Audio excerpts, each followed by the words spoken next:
next level in spiritual rulership. That is why everything is being exposed. That's the Leo half of that Aquarius and Leo axis of energy. Everything is being exposed. So because Aquarius is the sign of I know, which means you got to know who you are in order to activate that power. Leo is the creative powers, and Aquarius is the sign of I know. I know I am a creative ruler in order to activate that rulership. If you don't know it, you don't have it. You have to know your power in order to activate your power. That is what the Aquarius and Leo axis of energy is bringing to the table. Us coming into our knowing. Everything is being exposed so we can come into the knowing of who we are, so we can step up to the power of knowing who we are as the new creative rulers for the Aquarian age. Now the ancient rulers, our ancestors, are passing us the baton to step up as that and those new rulers. But go ahead. Let me take a break real quick. I just want to announce. I just want to touch on the event for the family who came in late. Wow. I mean, wow. This is why I got you on here. Yo, I'm gonna tell you, Myrah, I can't wait to see you speak in person. For those who came in late, Myrah's gonna be in Atlanta August 10th. We're having a conference August 10th and 11th, and Myrah will be speaking August 10th. This is a once in a lifetime opportunity for everybody to see Myrah in person. Let me just share this flyer. The link. This is an in-person event. People were asking, is this a live stream? This is in person. I may have a live stream available later on, but right now, the tickets that I have available are for in person. For those who are able to attend in Atlanta, let me just share this. What Brother Rich is inspired to do here, you know, he's been inspired to do this from a higher universal purpose, you know, and contribution to how it's now time to fulfill this major purpose. This is the last cycle, you see. So this is definitely, and we'll be in that segment in Kali Ma energies and ancestral energy. It's time for the ancestors to show themselves, you know. Yes. It's time because Cancer is the energy of the ancestors. Indeed. And then they sit right next door. I know you guys remember, was it last year in Alabama? There was the brawl. That you know, what was that boat, Harriet, you know? Do you know that was just as we moved out of Cancer into Leo? So, and it was an exposing the ancestors now coming. It's time for the ancestors.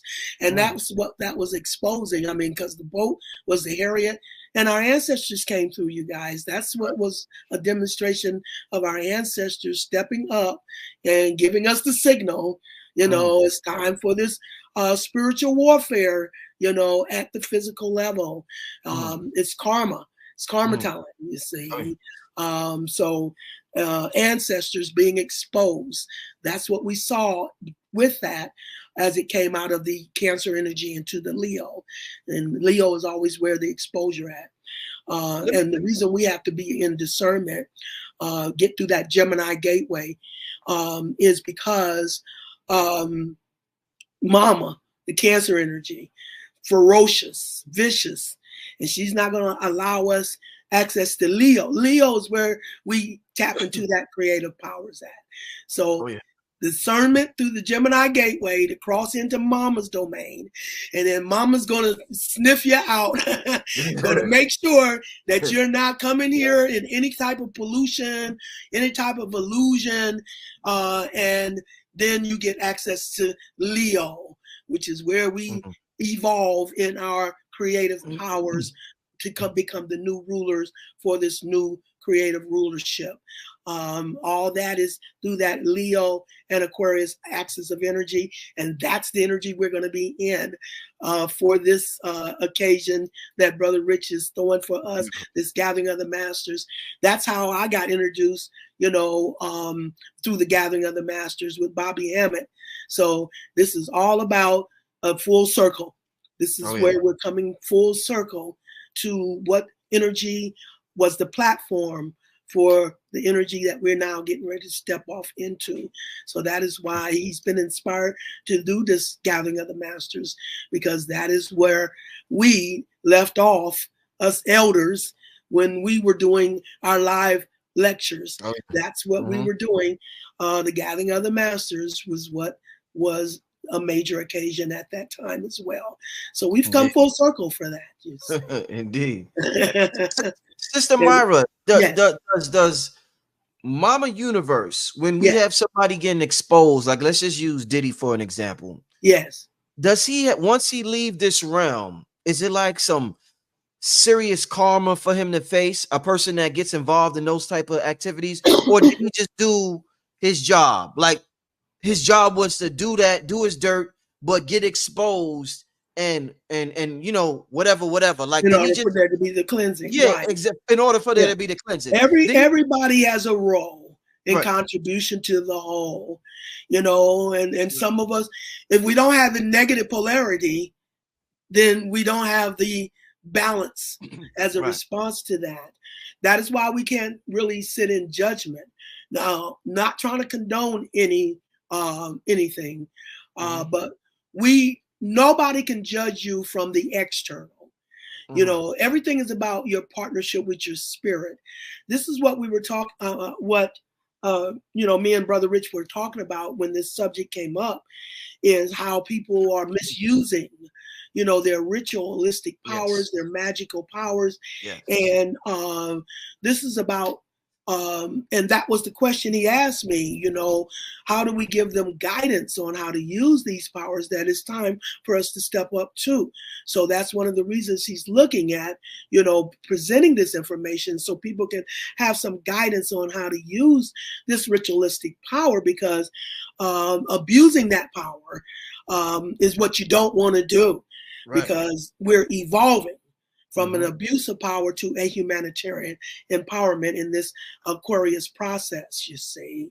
So some of us who have been called as a vessel to serve on the negative polarity is one of the reasons we don't sit in judgment, because we don't understand by looking only at the external as to what the internal purpose was. And it all has to work together, a negative and a positive polarity. And no pain, no gain. And we need the pain in order to expose the reflection. There's always an opposite reflection, one visible and one hidden. So yeah, I mean, I can't judge what role that Brother P. Diddy came in here to serve. Some of us did come in here to sacrifice our value. That's what happened with the physical family. The physical family chose. We made a contract with our physical family. Who would play the role of the sacrificial lamb, and who would play the role of the heavies in the family, who would give all the friction to that sacrificial lamb. So at this time, they would be the beneficiary of the energy in balance to gain the reward. Now they will become the chosen one for the family, and they will now access that energy from the cosmos in order to bring it back and serve the physical family who caused those wounds, so you can have the rewards as a result of those wounds. But once you move opposite your physical family to your cosmic family, where you access your powers and your reward, spirit is spiral, then you take that energy back to your physical family for their sake and their protection, to protect them.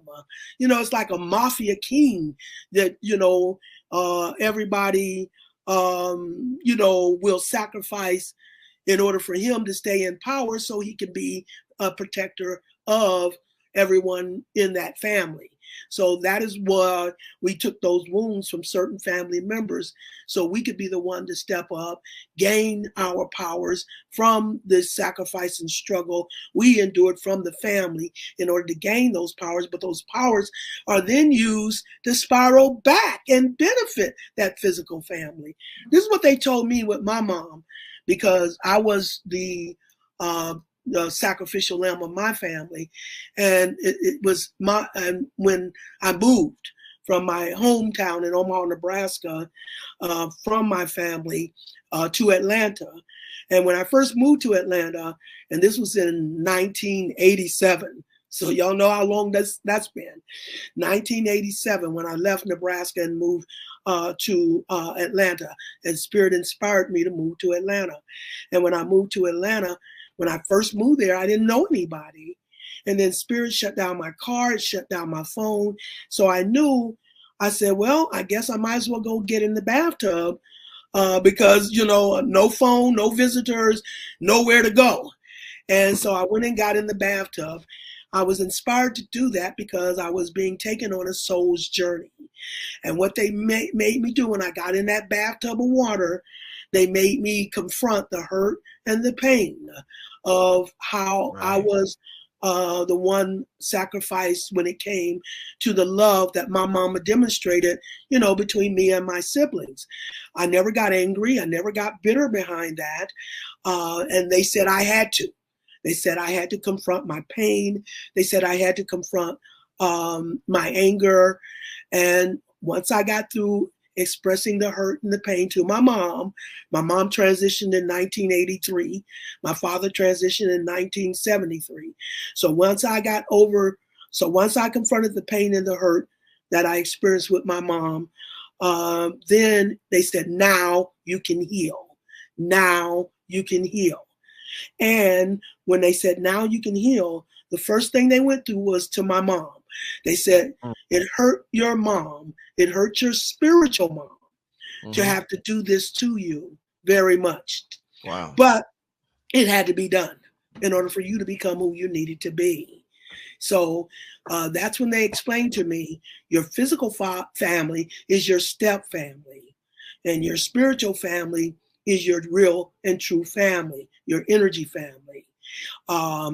The daughter Earth is actually Cinderella. That is who the Cinderella story is about, daughter Earth. So that's where you can put it in context to the physical family being the step family versus the spiritual family being your true family. Because remember, Cinderella was an orphan. She lost her mother first. That's why that's why the father married the stepmother and the stepsister, and then he died. He passed away. So she was left at the mercy of the step family, or the physical family, the material family, the physical family, while her true parents were in the spiritual level. They were able to help her from the spiritual level, you know, from the soul realm and the spiritual realm. Because what happens, there's three levels. We have the cosmic realm, the soul realm, mama's domain, antiquity, subconscious, ancestry, ancestors. Then we have the spiritual realm, that is father's domain, the conscious realm, your spiritual ancestors. You have spiritual ancestors and you have ancient ancestors, soul ancestors. The soul ancestors are what are on the cosmic realm. The spiritual ancestors are the one on the spiritual realm. The spiritual loved ones that made their transition in this lifetime, the ones that you're conscious of, are your spiritual ancestors. So they're on the front line. You don't lose them. They just shed their physical body. The physical body is the least important in this whole operation. We've been with these same ancestors, these same family members through many lifetimes with different bodies. It's not about the body. It's about the energy connections you make in different lifetimes as you bring it to this lifetime. And now when you have your spiritual ancestors are the ones family members that have transitioned in this lifetime, the ones you know of, the ones you're conscious of. They're the ones that goes on the front line spiritually as your spiritual ancestors. They have access to your soul ancestors and the magic and the powers of your soul ancestors. But it's your spiritual ancestors that are going to be the ones responsible for bringing that energy from the soul realm and channeling it to you on the physical level. The balance between the spiritual realm and the physical realm. Anywhere you balance opposites, it's where you create that vortex. So your spiritual ancestors are the ones that connects to you with access from the soul realm. They are bringing that energy as your spiritual ancestors to you as their vessel on ground level to energize. This is how we're stepping up as the new rulers. Now it's the creative powers that are going to blossom, not the material one. The material one is falling.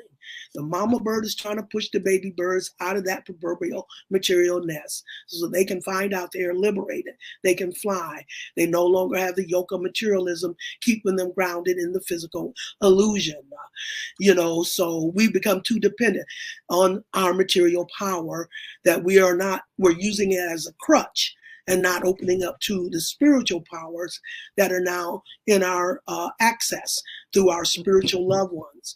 So now all we have to do for this creative powers to blossom, to step up to our creative empowerment, we just call on our ancestors, the spiritual ones and the soul ones.